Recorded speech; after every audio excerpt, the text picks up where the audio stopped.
Alright, hey guys, welcome back to another video, and today we got an update. Not the same updates that we have been getting. It's not a patch, it's not a hot fix, but it's kind of like the developers are talking about their progress and what they see in the future. That type of update, right? So I have it pulled up right here. I read over it, like I skimmed over it at work when it first popped up, but now I'm gonna go over the whole thing with you guys. I'm gonna read it. I'm gonna give my insights, give what I feel about it, and yeah, we're gonna go from there. It's a pretty lengthy little update, as we can see scrolling right here. But yeah, let's just get right into it, you know. And I'm happy that they did this.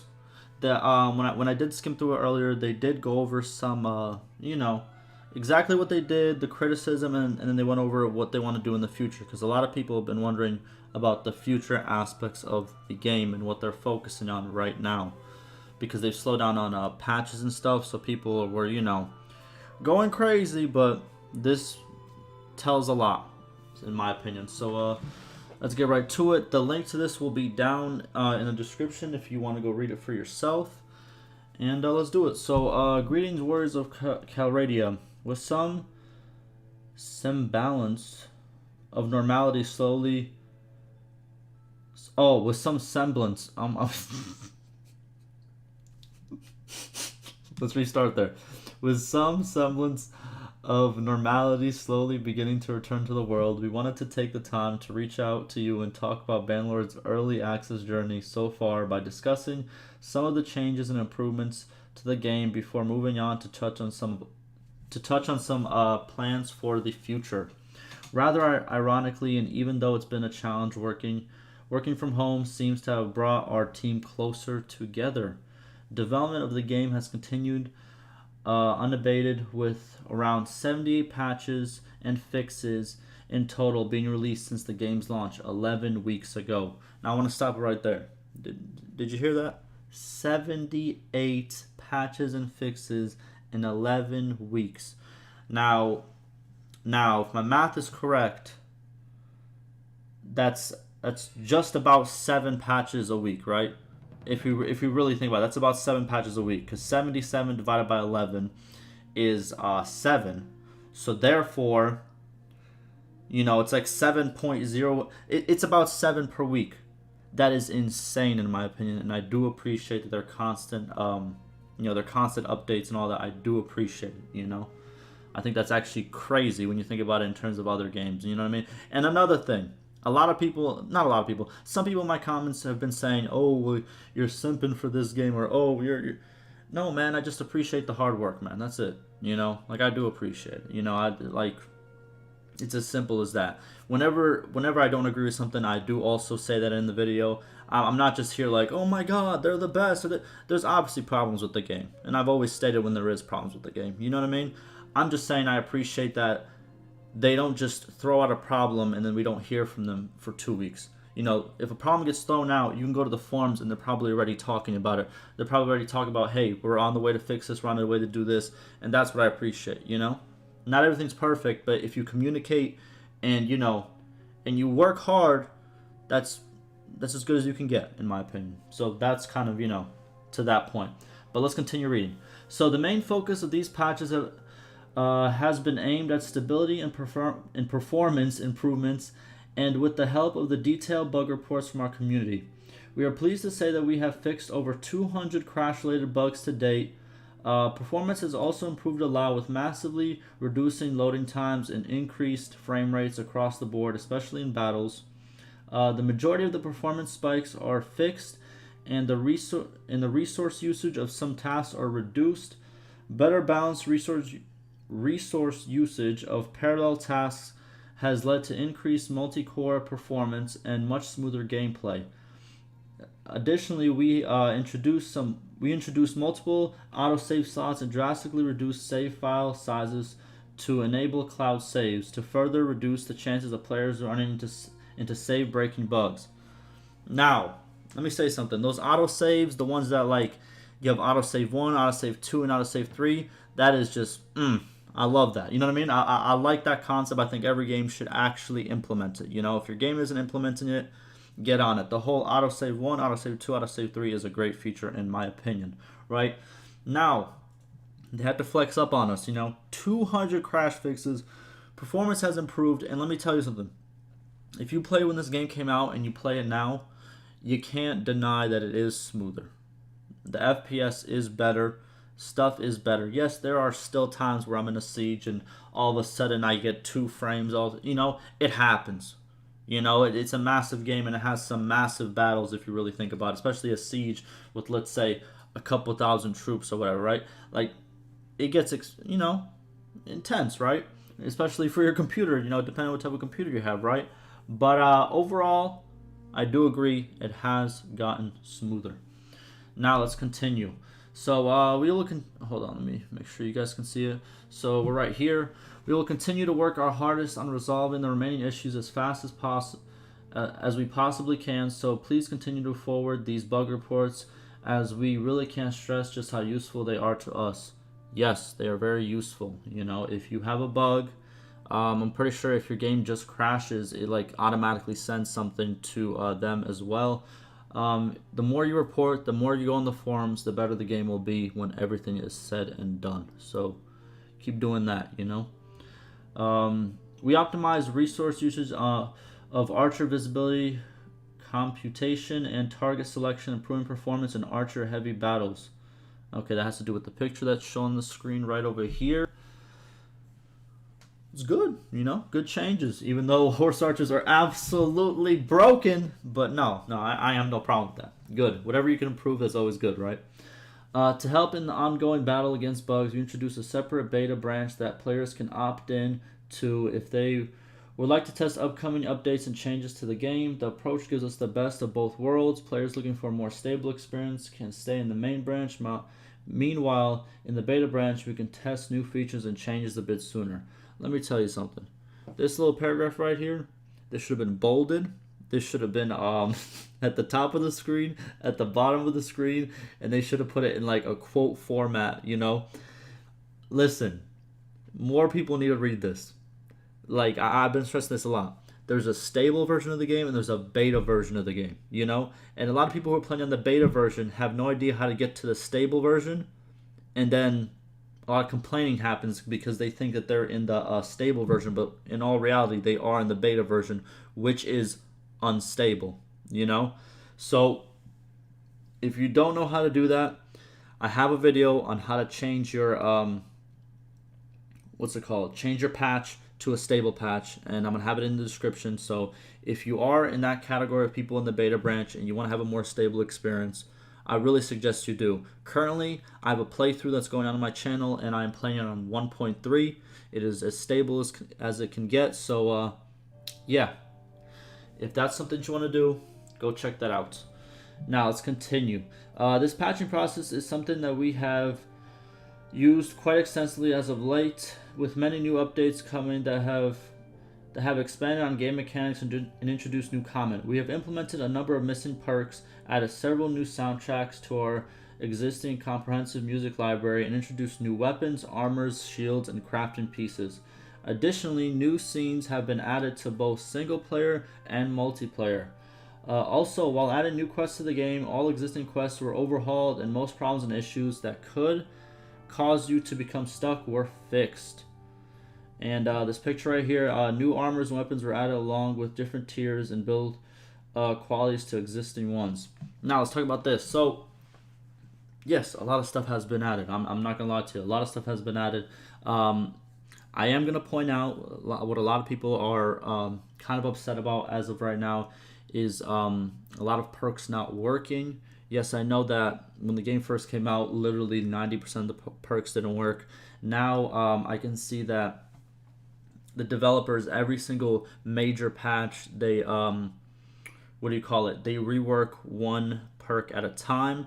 And the reason they are doing this, for people who still don't understand why they're doing this, and why people are pretty much saying like, hey, why don't you just rework the whole thing right away? Well, here's the reason. So if they rework the whole thing and change all the perks and all the skills, just completely overhaul everything, it's going to be a drastically different experience. Now here, let me explain. So the reason they're doing it one by one is because once one is changed, they want to see how that one how can I spell it? How that one new skill that was overhauled, they want to see how it changes the gameplay, how it changes the other things that are involved, the other aspects of the game, right? So what if, let's say one little perk in that new skill that they overhauled is overpowered? They want to know so they can fix it in the next patch, if that makes sense.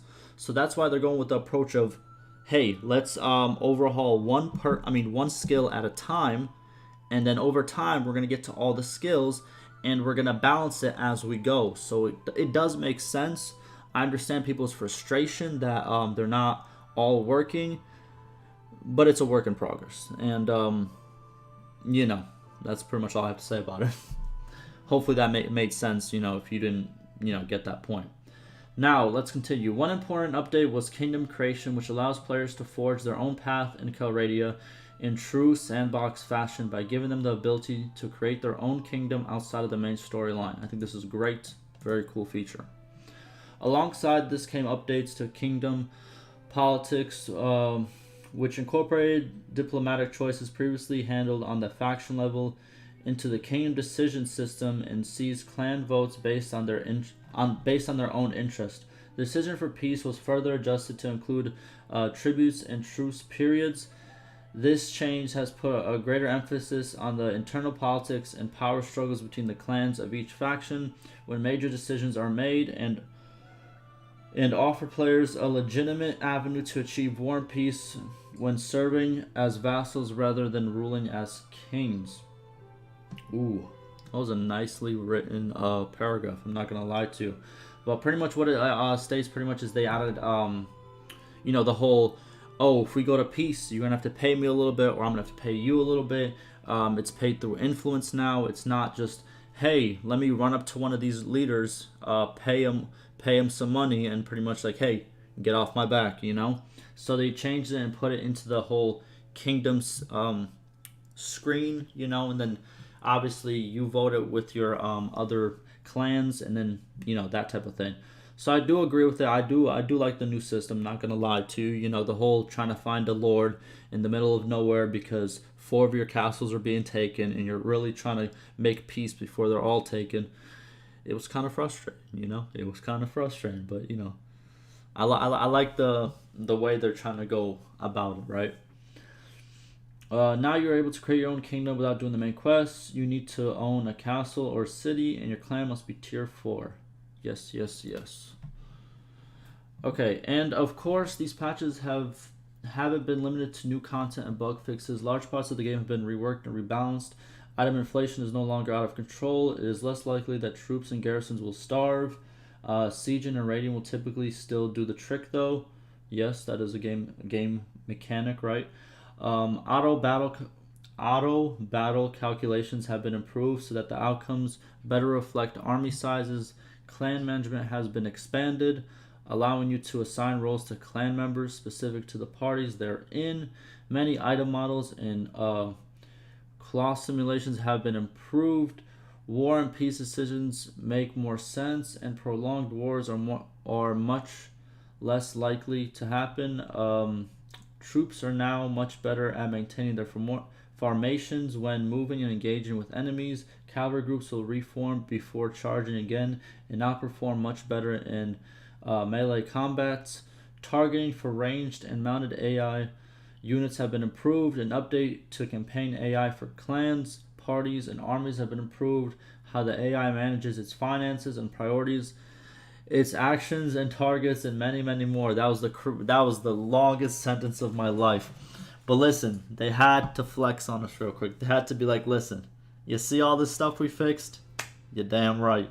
But no, like I said before, it's a lot that was fixed since the beginning of the launch, And personally, right, there's a lot more to go. Don't get me twisted. I'm not saying like this is amazing. There's a lot more to go. But at the same time, they've changed a lot of core things in the game. Very, how can I say it? I don't want to say very fast. I want like a bigger, better word, right? pretty much like very quickly. You know, a lot of things have been changed, a lot of things have been improved, and you know, and this was all in what, like they said, 11 weeks. Now, what do you think the next 11 weeks will look like? Or what do you think the next, let's say, 3 months, maybe 4 or 5 months, what next half year or next year? I'm very excited. You know, if this is how fast we're getting the changes, you know, even if it slows down a bit, I'm not worried about that. But if the changes keep coming and they, you know, they do change main gameplay aspects, then I think it's great. You know, I think it's a good step, and you know, it's a lot of good steps in the right direction. Alright, let's continue. Similar, we have worked on refining aspects of the user experience, including the user interface, sound, and text. We created a more immersive game that is intuitive and easy to interact with. Specifically, we have tried to improve how information is presented to players with better information on party compositions and settlements, an improved clan management system, reworked price colors that reflect global averages, and an update to the barter screen to show if the current status of the barter is acceptable. Likewise, dialogues and text have been improved for townspeople discussing issues in the local area, and for companion backstories, amongst other things. Correct. Listen, they're just letting you know. So like I said, this is an update. They're letting you know everything that's changed. And yeah, the user interface is a lot better. And one thing that I do like is the new kingdom screen, where if you click on the fiefs, you can see all the little stuff that have to do with your fiefs. If you click on what do you call it? What else do I want to say? On the fiefs, on your parties, you can finally see what's going on here, what's going on there. There's more information on the screen. It used to be very bare, especially when the game first came out. But there's more information on the screen. What else? There's especially you can see like the units that are being. It's more informative, like stated in their paragraph. Let's keep going. So that brings us to where we are right now. But what about our plans moving forward? Oh yeah, I skipped the picture. But okay, so the caption for the picture, it's easier to see your current affairs in the updated diplomacy screen. Also, we added a proposed option where you can start a vote to declare war or offer peace. This is a great change in my opinion. You know, like I said, I didn't like trying to run around and find lords to make peace with. And the fact that you can do it with influence now, it's a huge help. I'm still playing on 1.3 where it does cost dinars to make peace. But, you know, you get what you get, right? Alrighty, so now they're going to talk about the future. Okay, let's get into it. So that brings us to where we are right now. And what about our plans moving forward? Well, we are currently working on quite a larger code refactor that should make an improvement for the underlying code of the game in the long run. But unfortunately, it has taken quite a bit of our attention right now. However, with that being said, work on the next updates to the main and beta branches are underway, and we hope to release those very soon.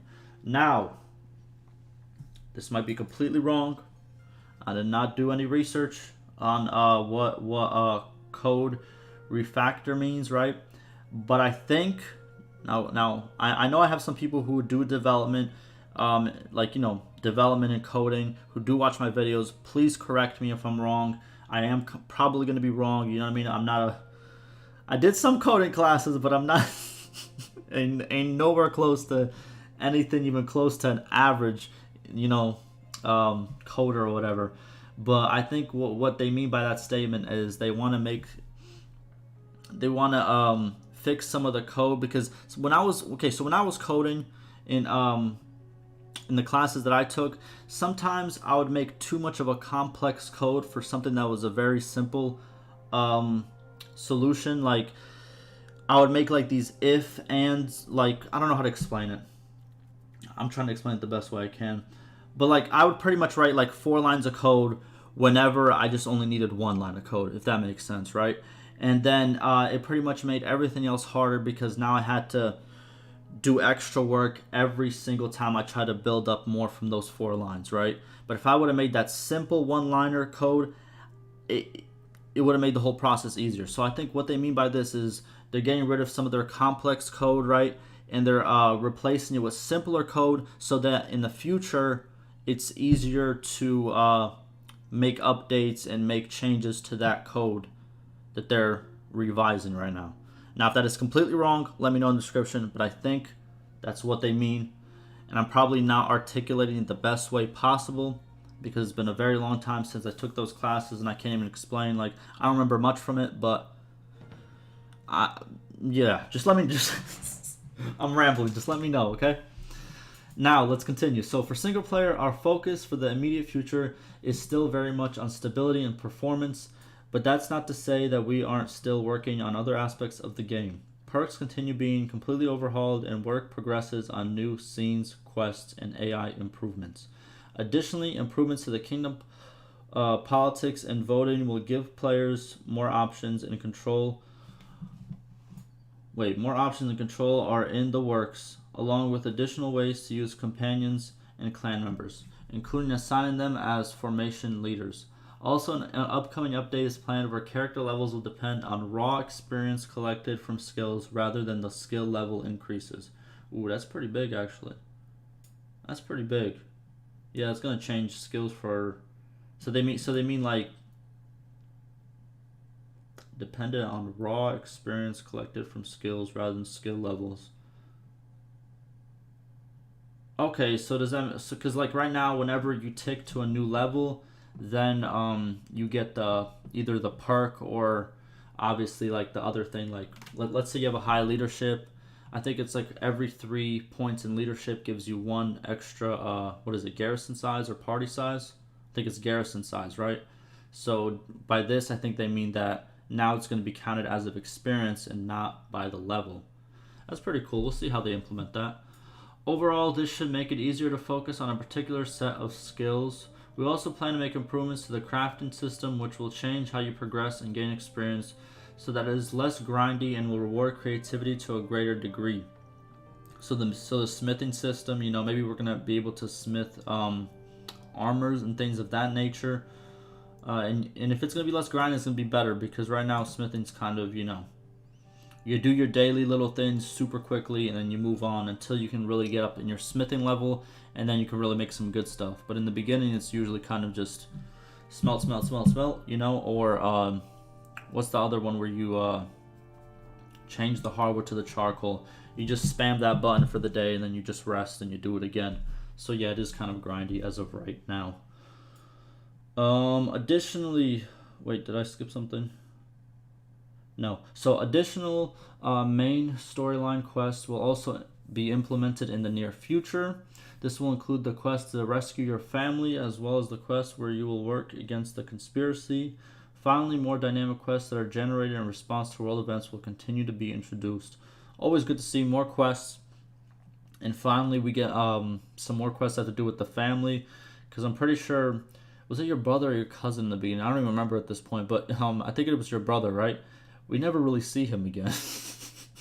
Like after the tutorial mission and you leave him, we never really see him again. So hopefully there's you know, you can do more stuff with him. Is he even on the kingdom screen? Let me check right now. Hold on. I just want to check if I hold on. Yeah, if you go under your clan and you go under your members, your brother isn't even listed here.